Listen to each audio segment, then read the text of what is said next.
오늘 하세나 본문은 여호수아 15장 1절에서 12절까지의 말씀입니다.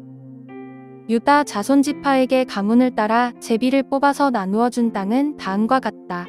유다 지파가 차지한 땅은 남쪽으로는 에돔의 경계선과 만나는 지역 곧 남쪽 맨 끝에 있는 신 광야에까지 이른다. 남쪽의 가로 경계선은 사해의 남쪽 끝 곧 남쪽으로 난 하구에서부터 아그라빔 비탈 남쪽을 지나 신에 이르고 가데스 바네아 남쪽으로 내려가서 헤스론을 지나 앗달로 올라가 갈가로 뻗어가다가 거기에서 아스몬에 이르고 이집트 국경지대의 강을 따라가다가 지중해에 이르러서 그 경계가 끝난다. 이것이 유다의 남쪽 경계선이다. 동쪽 경계선은 요단 강하고 사해 북단부터 남단까지이다. 북쪽 경계선은 요단 강이 끝나는 곳, 요단 강의 하구와 사해 바다가 만나는 곳에서 시작하여 벳호글라로 뻗고 베자라바의 북쪽을 지나 르우벤의 아들 보한의 돌이 있는 곳에 이른다. 그리고 그 경계선은 다시 아골 골짜기에서 드비를 지나 북쪽으로 올라가 강의 남쪽에 있는 아둠림 비탈 맞은쪽의 길갈에 이르고 거기에서 다시 엔세메스 물을 지나서 엔로겔에 이른다. 그 경계선은 다시 흰놈의 아들 골짜기로 올라가서 여부스고 예루살렘의 남쪽 비탈에 이르고 또 흰놈의 골짜기 앞 서쪽 산꼭대기에 이르는데 이곳은 르바임 골짜기의 북쪽 끝이다. 그 경계선은 다시 산꼭대기로부터 넵도와 샘물까지 이르러 에브론 산 성읍들에 미치고 또 바알라 곧 기랴드아림에 이른다. 그 경계선은 다시 바알라에서 서쪽으로 돌아서 세일산에 이르고 여아림산 곧 그살론 북쪽 비탈에 미쳐 벳세메스로 내려가서 딥나에 이르고 그 경계선은 다시 에그론 북쪽 비탈로 나아가 시크론에 이르고 바알라산을 지나 얌느엘에 미쳐 그 끝이 바다에 이른다. 서쪽 경계선은 지중해와 그 연안이다. 이것이 유다 지파에 속한 여러 가문이 나누어 받은 땅의 사방 경계선이다. 오늘도 주님의 은혜와 사랑이 성도분들의 삶의 자리에 함께 하시기를 축원합니다. 오늘 함께 읽은 여호수아서 15장 1절에서 12절은요. 유다 지파의 땅 분배가 기록되어 있습니다. 하나님께서 허락해 주신 약속의 땅 가나안을 이스라엘의 각 지파에게 분배하게 되는데요. 그중 가장 첫 번째로 유다 지파에게 땅을 분배합니다. 그리고 그 경계가 어디에서부터 어디까지인지 하나하나 설명하는 장면이 오늘 본문입니다. 오늘 말씀에서 열거되어지는 수많은 지명이나 위치가 우리에겐 생소할 수밖에 없습니다. 그러나 한 가지 분명한 사실은 유다 지파가 그 어느 지파보다 가장 먼저 가나안 땅을 분배받았다는 사실입니다. 뿐만 아니라 그 어느 지파보다 가장 많은 땅을 분배받았다는 사실이죠. 여기서 의문이 생깁니다. 왜 이스라엘 지파 땅 분배에 있어서 유다 지파가 첫 번째로 받았을까 하는 것입니다.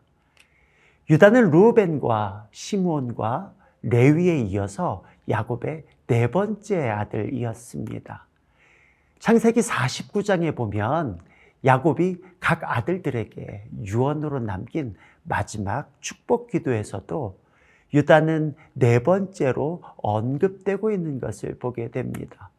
그럼에도 불구하고 유다 지파가 다른 지파들보다 가장 먼저 땅을 분배받은 이유는 과연 무엇일까요?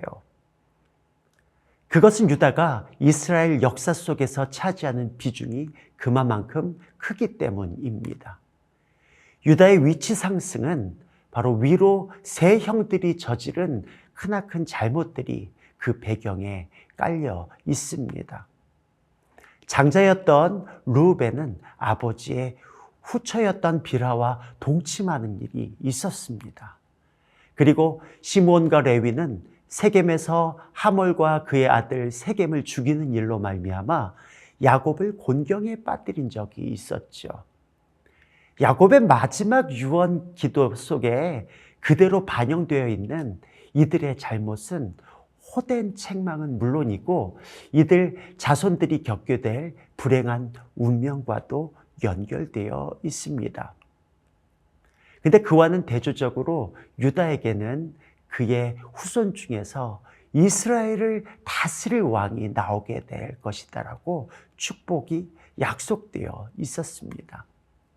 이런 언약의 말씀대로 유다 지파에서 다윗 왕가가 나왔고요. 후에는 예수 그리스도께서 다윗의 자손으로 이 땅에 오시는 것이죠. 참으로 놀라운 사실이 아닐 수 없습니다. 오늘 우리가 주목하고 싶은 것은 약속의 땅을 가장 먼저 분배받은 유다는 역사 속에서 그들의 형들보다 특별히 의롭거나 탁월했던 사람은 분명 아니었습니다. 실수가 없었던 것도 아니죠. 우리가 잘 알다시피 유다는 부지불식 중에 며느리와 간음하여 아들을 낳는 범죄까지 저지르기도 했습니다. 그럼에도 성경을 볼 때에 유다는 형들이 막내 요셉을 죽이려 할 때 그 사이를 중재하여서 요셉이 죽임을 면하도록 도왔던 의로운 사람이었습니다. 형들이 하나같이 불의한 행동을 선택할 그때에 그것을 막아섰던 자가 다름 아닌 유다였던 것을 우리는 또 알게 됩니다. 뿐만 아니라 요셉이 일부러 누명을 씌워서 동생 베냐민을 애굽에 붙들어 놓으려고 했을 때 유다가 나서서 베냐민을 대신하여 자신이 인질이 되겠다라고 자처했었던 그 사건을 우리는 기억합니다. 자신을 아낌없이 희생하는 이러한 모습은 구약에 나타난 예수 그리스도의 모형인 것입니다. 우리의 인생은 반복되는 실수의 연속입니다. 그럼에도 불구하고 다시금 회개하고 돌이켜 하나님의 뜻을 헤아려 그 뜻대로 살고자 한다면 하나님은 우리의 인생을 바꿔주시고 하나님의 영광을 위해 존귀하게 우리를 선택하여 사용하여 주실 줄 믿습니다. 다시금 오늘 본문 말씀을 우리가 한번 기억해 볼까요?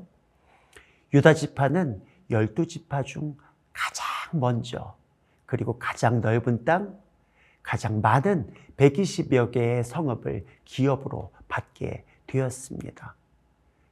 우리 또한 오늘을 살아가는 동안 유다와 같이 불의에 타협하지 않고 하나님의 의로우심을 나타내면서 누군가의 어려움에 기꺼이 희생하여 나를 통해 예수 그리스도의 사랑이 드러나는 작은 예수의 삶을 살 수 있으시기를 축복합니다. 이러한 삶을 통해서 유다에게 가나안의 가장 넓은 땅을 유업으로 주신 것처럼 오늘 우리의 삶 속에도 하나님의 은혜와 축복이 매 순간 함께 하시기를 축원합니다.